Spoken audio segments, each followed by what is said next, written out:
Hello दोस्तों, कैसे हैं आप लोग। उम्मीद करता हूं कुशल मंगल होंगे, खुशी पूर्वक होंगे। आपके अपने चैनल सिलेक्शन इंडिया एकेडमी पर आपका स्वागत करता हूं, अभिनंदन करता हूं। जैसा कि दोस्तों बैक टू बैक हम आपके लिए राज्य लोक सेवा आयोग से संबंधित RO, ARO, lower PCS, UP police constable, SSC, TET से रिलेटेड और विभिन्न जो एग्जाम है, टेक्निकल एग्जाम जहां साइंस पूछी जाती है, जैसे कंबाइंड टेक्निकल एग्जाम का कल पेपर हुआ था, वो पूरा हमारा पढ़ाया हुआ आया था। तो बस आप भरोसे के साथ क्लास को पूरी किया करिए। अगर अच्छी लगती है तो अपने शेयर जो दोस्त होते हैं उनको शेयर जरूर किया करिए। बिना टाइम वेस्ट हुए चलते हैं। आप जैसा कि देख रहे हैं, एनसीईआरटी विज्ञान सार हम स्टार्ट करा रहे हैं 2023। सभी एग्जामों में यहां से क्वेश्चन बनेंगे। हमारी कोशिश होती है कि आपके लिए बेहद इंपोर्टेंट क्वेश्चन लाए जाएं। तो पहला क्वेश्चन है, पशुओं विशेषता दुधारू गो के अनुपूरक भोजन के रूप में प्रयुक्त जैव उर्वरक कौन सा है। जो दुधारू पशु होते हैं वहां कौन सा जैव उर्वरक यूज किया जाता है। कह रहा है अजो स्पाइक जेरिलियम, दूसरा कह रहा है एरोला, तीसरा कह रहा है एजेटोबैक्टर, चौथा कह रहा है राइजोबियम। तो ध्यान रखना, ये जो एजेटोबैक्टर और राइजोबियम है साथियों, ये नाइट्रोजन के स्थिरीकरण के जो दलहन पौधे होते हैं उनमें नाइट्रोजन का स्थिरीकरण करने वाले बैक्टीरिया। इसमें जो आंसर होगा वो होगा एजोला। तो एजोला ध्यान रखना, ये जैव उर्वरक के रूप में यूज किया जाता है। इसके साथ ही नेक्स्ट क्वेश्चन है, निम्न में से कौन मानव शरीर की सबसे छोटी हड्डी है। एक एक क्वेश्चन आपके लिए इंपोर्टेंट है, भरोसे के साथ करिए, ठीक है ना।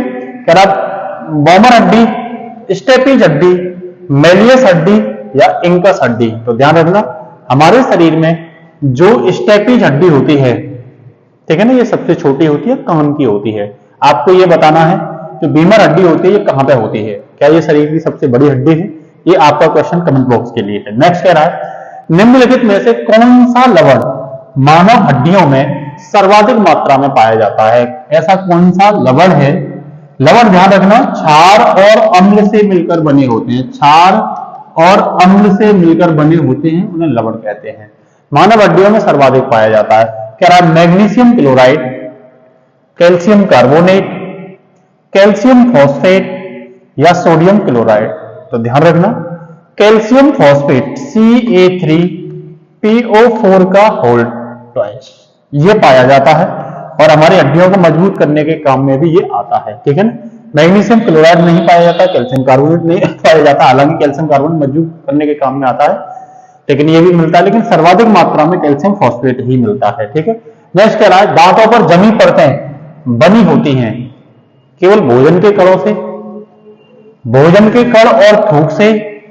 नेक्स्ट कह रहा है, भोजन के कण, थूक और मुख अम्लों से, मुख में जो अम्ल आते हैं। नेक्स्ट कह रहा है, भोजन के कण, थूक, मुख अम्ल और बैक्टीरिया से। तो ध्यान रखना, हमारे अंदर भोजन के कण तो होते ही हैं दांतों पे, ठीक है ना, थूक भी होता है, मुख अम्ल भी होता है, साथ साथ साथियों बैक्टीरिया भी होते हैं, जीवाणु भी होते हैं। इसीलिए इसका आंसर क्या हो जाएगा, डी हो जाएगा। नेक्स्ट है, रक्त का थक्का बनने में बायड्रोनोजेन को फाइब्रिन में परिवर्तन में भाग लेने वाला एंजाइम्स कौन सा है। मतलब फाइब्रोनोजेन को फाइब्रिन में परिवर्तन करने वाला, ठीक है ना। कह रहा पेप्सिन, माल्टेज, थ्रोम्बिन या प्रोथ्रोम्बिन। तो ध्यान रखना, फाइब्रिन में जो परिवर्तन करता है वो थ्रोम्बिन करता है, किसको, फाइब्रोनोजेन को, ठीक है। तो इसका आंसर सी हो जाएगा। नेक्स्ट कह रहा है, वेरी इंपोर्टेंट क्वेश्चन है, प्रकाश संश्लेषण में सूर्य के प्रकाश की कौन सी रश्मियों का परावर्तक द्वारा सर्वाधिक उपयोग किया जाता है। कह रहा लाल का, पीला का, हरा का या नीला का। तो ध्यान रखना, प्रकाश संश्लेषण में, फोटोसिंथेसिस में जो रेड होता है, रेड का, ये आंसर आप ध्यान रखना। इसके साथ ही नेक्स्ट है, मानव मस्तिष्क के निम्नलिखित भागों में से कौन सा एक निगरण मतलब स्वेलिंग और उल्टी मतलब वॉमिटिंग का नियमन केंद्र है। अनुमस्तिष्क, प्रमस्तिष्क, मेडुला ओब्लोनेगेटा या पोन्स। तो ध्यान रखना, उल्टी के लिए और निगरण के लिए मेडुला ओब्लोनेगेटा जिम्मेदार होता है। इसके साथ ही नेक्स्ट है साथियों, मानव शरीर में सबसे छोटी अंतःस्रावी ग्रंथि कौन है? कौन सी पूछ रहा है? सबसे छोटी अंतःस्रावी ग्लैंड, एड्रिनल, थायराइड, पेनक्रियास या पिट्यूटरी? तो ध्यान रखना, पिट्यूटरी जो होती है वो मानव शरीर में सबसे छोटी अंतःस्रावी ग्रंथि होती है। याद रखना एक एक क्वेश्चन को। नेक्स्ट है, क्लोरोफिल में पाया जाता है। क्लोरोफिल को पर अर्थ कहते हैं लोहा, तांबा, मैग्नीशियम या मैग्नीज। तो ध्यान रखना, क्लोरोफिल में हीमक नाम का पदार्थ पाया जाता है, हीमक नाम का। और वो हीमक नाम का पदार्थ किससे बना होता है? आयरन से, लोहे से बना होता है। तो इसका आंसर ए हो जाएगा। क्या हो जाएगा? ए हो जाएगा। नेक्स्ट कह रहा है, डेंगू बुखार में मानव शरीर में निम्न में से किसकी कमी होती है? डेंगू बुखार जब आता है तो प्लेटलेट्स कम होती हैं, या हीमोग्लोबिन की कमी होती है, या शर्करा की कमी होती है, या जल की कमी होती है? तो ध्यान रखना, डेंगू बुखार मच्छर के काटने से बनता है और शरीर में हमारे में प्लेटलेट्स जो होती है निरंतर गिरती चली जाती हैं, और ये कभी कभी जब ज्यादा गिर जाती हैं तो व्यक्ति की मृत्यु भी हो जाती है। नेक्स्ट कह रहा है, मस्तिष्क तथा मेरुरज्जु पर चढ़ी झिल्ली में सूजन आ जाने से होने वाला रोग कौन सा है? मस्तिष्क में और मेरुरज्जु पर जो झिल्ली चढ़ जाती है उससे सूजन आने से कौन सा रोग होता है? कह रहा ल्यूकीमिया, पैरालिसिस, स्क्लेरोसिस या मेनिंजाइटिस? तो ध्यान रखना, सूजन आ जाने की वजह से मेरुरज्जु पर मेनिंजाइटिस रोग हो जाता है। इसके साथ ही नेक्स्ट कह रहा है, हृदय की धड़कन नियंत्रित करने के लिए निम्न में से कौन सा खनिज आवश्यक होता है? किसे करने के लिए? हार्ट की बीट्स को कंट्रोल करने के लिए। सोडियम खिला दिया जाए उसे, गंधक खिला दिया जाए, या फिर पोटेशियम का बना हुआ, या फिर लोहे का? तो ध्यान रखना, पोटेशियम का बना हुआ खिला दो, व्यक्ति क्या हो जाएगा? अपने आप ही सही हो जाएगा। Fe का प्रतीक लोहे का Fe होता है, सोडियम का साथियों Na होता है, और गंधक का S होता है। ध्यान रखना प्रतीक, ठीक। नेक्स्ट कह रहा है, लौंग पौधे के निम्न में से किस भाग से प्राप्त होती है? बेहद इंपोर्टेंट क्वेश्चन है, ध्यान रखना, मोस्ट इंपोर्टेंट है आपके लिए। कई बार कई एग्जामों में यहां से क्वेश्चन पूछा गया है। कह रहा, शुष्क पत्ती, शुष्क तने, शुष्क बीज या शुष्क पुष्पकली? तो ध्यान रखना, जो लौंग होती है वो पुष्पकली होती है, पुष्पकली वाला भाग होता है पौधे का। इसके साथ ही नेक्स्ट कह रहा है, निम्नलिखित में से किसने नैनो टेक्नोलॉजी शब्द का, बेहद इंपोर्टेंट क्वेश्चन है, प्रयोग किया और कब किया? किसका? नैनो टेक्नोलॉजी शब्द का।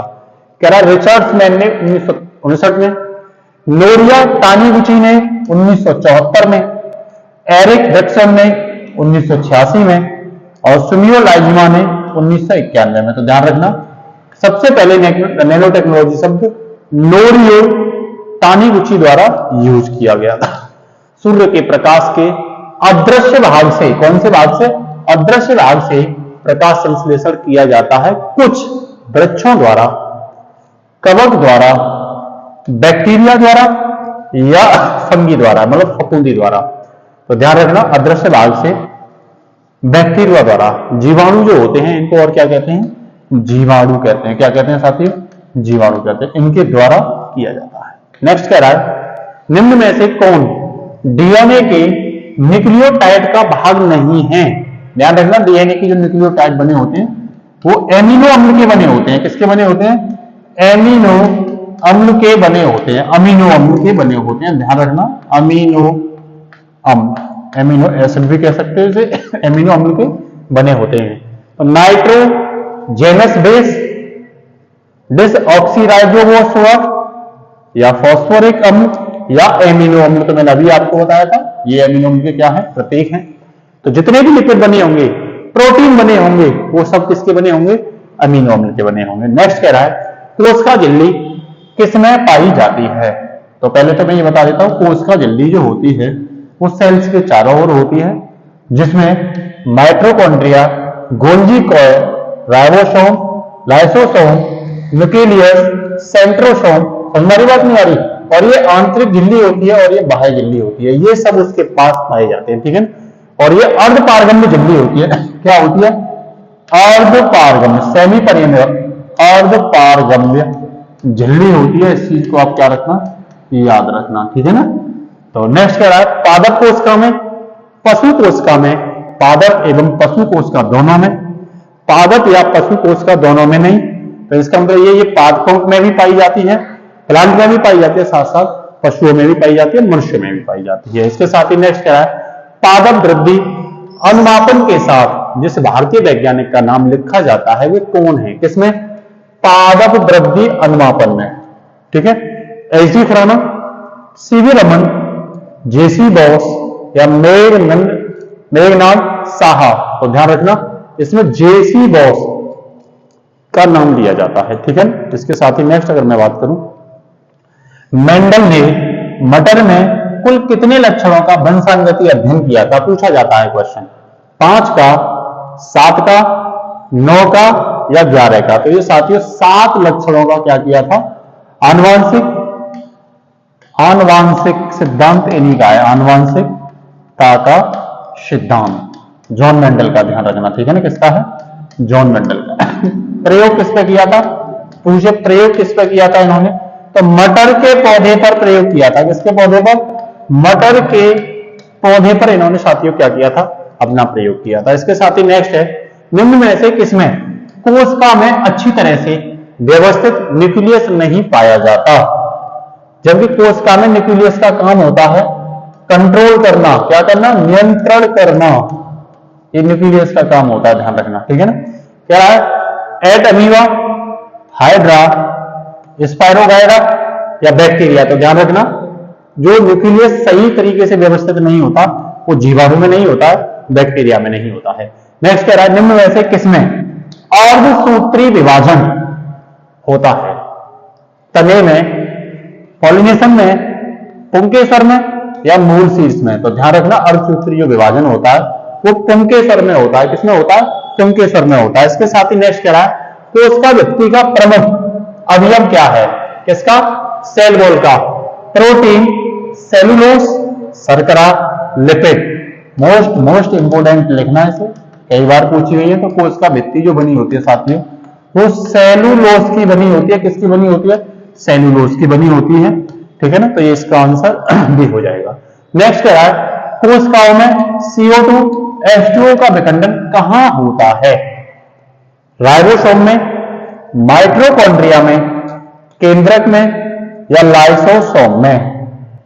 तो ध्यान रखना माइटोकॉन्ड्रिया में होता है, और माइटोकॉन्ड्रिया को पावर हाउस भी कहते हैं, कोशिका का पावर हाउस भी कहते हैं, क्या कहते हैं, कोशिका का पावर हाउस भी कहते हैं, ठीक है ना, माइटोकॉन्ड्रिया।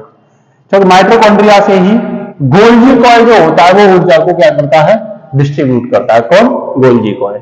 इसके साथ ही नेक्स्ट कह रहा है, कोशिका भित्ति में कौन सा पदार्थ नहीं पाया जाता, प्रोटीन, सेलुलोस, पैक्टिन और लिग्रिन। तो ध्यान रखना कोशिका भित्ति मुख्यतः तो सेलुलोस की बनी होती है, पैक्टिन और लिग्रिन भी पाया जाता है, प्रोटीन नहीं पाया जाता, प्रोटीन नहीं पाया जाता, इस चीज को ध्यान रखना। नेक्स्ट ध्यान दो, पौधे की लंबाई में वृद्धि के लिए निम्न में से कौन सा आवश्यक नहीं है, पौधे की लंबाई में वृद्धि के लिए कौन आवश्यक नहीं है, कह रहा है कैल्शियम, सोडियम, नाइट्रोजन या फास्फोरस। फास्फोरस P होता है, नाइट्रोजन N2 होता है, सोडियम Na होता है, कैल्शियम Ca होता है। तो कौन आवश्यक नहीं है, पौधे की लंबाई में वृद्धि के लिए कैल्शियम चाहिए, नाइट्रोजन चाहिए, फास्फोरस चाहिए, सोडियम की आवश्यकता नहीं होती। इसके साथ ही नेक्स्ट कह रहा है, कीट किससे संबंधित है, इंसेक्ट रिलेटेड, पोडीफेरा, सीलेंट्रिंट्रा, एनिलिडा या ऑर्थोपोडा। तो कीट किस, ऑर्थोपोडा संघ का होता है, ध्यान रखना। तो इसका आंसर क्या हो जाएगा, ऑर्थोपोडा। नेक्स्ट कह रहा है, सीप मोती किस वर्ग से संबंधित है, मोलस्का, ऑर्थोपोडा, पेरिफेरा या मैमेलिया। तो जो सीप मोती जो होते हैं साथियों वो कौन से संघ के होते हैं, मोलस्का संघ के होते हैं। किस संघ के होते हैं, याद कर लेना, मोलस्का। इंपोर्टेंट क्वेश्चन है, प्रोटिस्टा जगत के जीव होते हैं, कौन से, प्रोटिस्टा। प्रोकैरियोटिक, यूकैरियोटिक, एक कोशिकीय या बहुकोशिकीय। तो ध्यान रखना प्रोटिस्टा जो होता है वो यूकैरियोटिक होता है, क्या होता है, यूकैरियोटिक होता है। ये आपको एग्जाम में छपे हुए मिलेंगे क्वेश्चन, ध्यान रखना। निम्न में से कौन आंशिक मूल परजीवी है, एक एक क्वेश्चन आपके लिए इंपोर्टेंट है, बशर्ते आप क्लास पर पूरे फोकस के साथ करिए, एग्जाम आएगा आपको यहां से क्वेश्चन मिलेंगे। अमरवेल एवं आम, चंदन एवं स्ट्रेगा, बेलेनोवेरा एवं ओरोवेंकी, पान एवं इलायची। तो मूल परजीवी मतलब दूसरे पर निर्भर नहीं, वो अमरवेल और आम है, ध्यान रखना। कौन है? अमरवेल और आम है। लाइकेन वे जीव होते हैं जिसमें कवक के साथ और क्या होता है? जीवाणु, शैवाल, विषाणु या प्रोटोजोआ। तो ध्यान रखना, लाइकेन प्लस शैवाल, सॉरी मतलब कवक और शैवाल, कवक और शैवाल मिलकर क्या बनाते हैं? ये बनाते हैं साथियों लाइकेन। ध्यान रखना, क्या बनाते हैं? लाइकेन बनाते हैं। तो आंसर क्या हो जाएगा? सी हो जाएगा। नेक्स्ट कह रहा है वृद्धावस्था एवं काल प्रभाव के विषय में ज्ञान प्राप्त करने की विधि को क्या कहते हैं? वृद्धावस्था एवं काल प्रभाव के विषय में ज्ञान प्राप्त करने की विधि ऑन्कोलॉजी कहलाती है, या जेरेंटोलॉजी कहलाती है, या टेराटोलॉजी कहलाती है, या ऑनोर्थियोलॉजी कहलाती है। तो ध्यान रखना, ये कहलाती है जेरेंटोलॉजी। क्या कहलाती है? जेरेंटोलॉजी। क्या कहलाती है साथियों?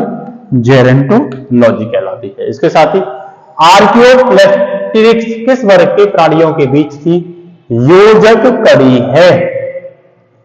उभयचर तथा पक्षी, सरीसृप तथा पक्षी, सरीसृप तथा स्तनधारी, या पक्षी तथा स्तनधारी। तो ध्यान रखना, ये सरीसृप प्लस पक्षी के बीच की कड़ी है। करा घटपरड़ी के निम्न भागों में से कौन सा एक घट में रूपांतरित होता है? स्तंभ, पत्ता, अनुपरण या परल व्रत। तो इसका आंसर क्या हो जाएगा? पत्ता हो जाएगा। पत्ता जो है एक घट में क्या होता है? रूपांतरित होता है। नेक्स्ट,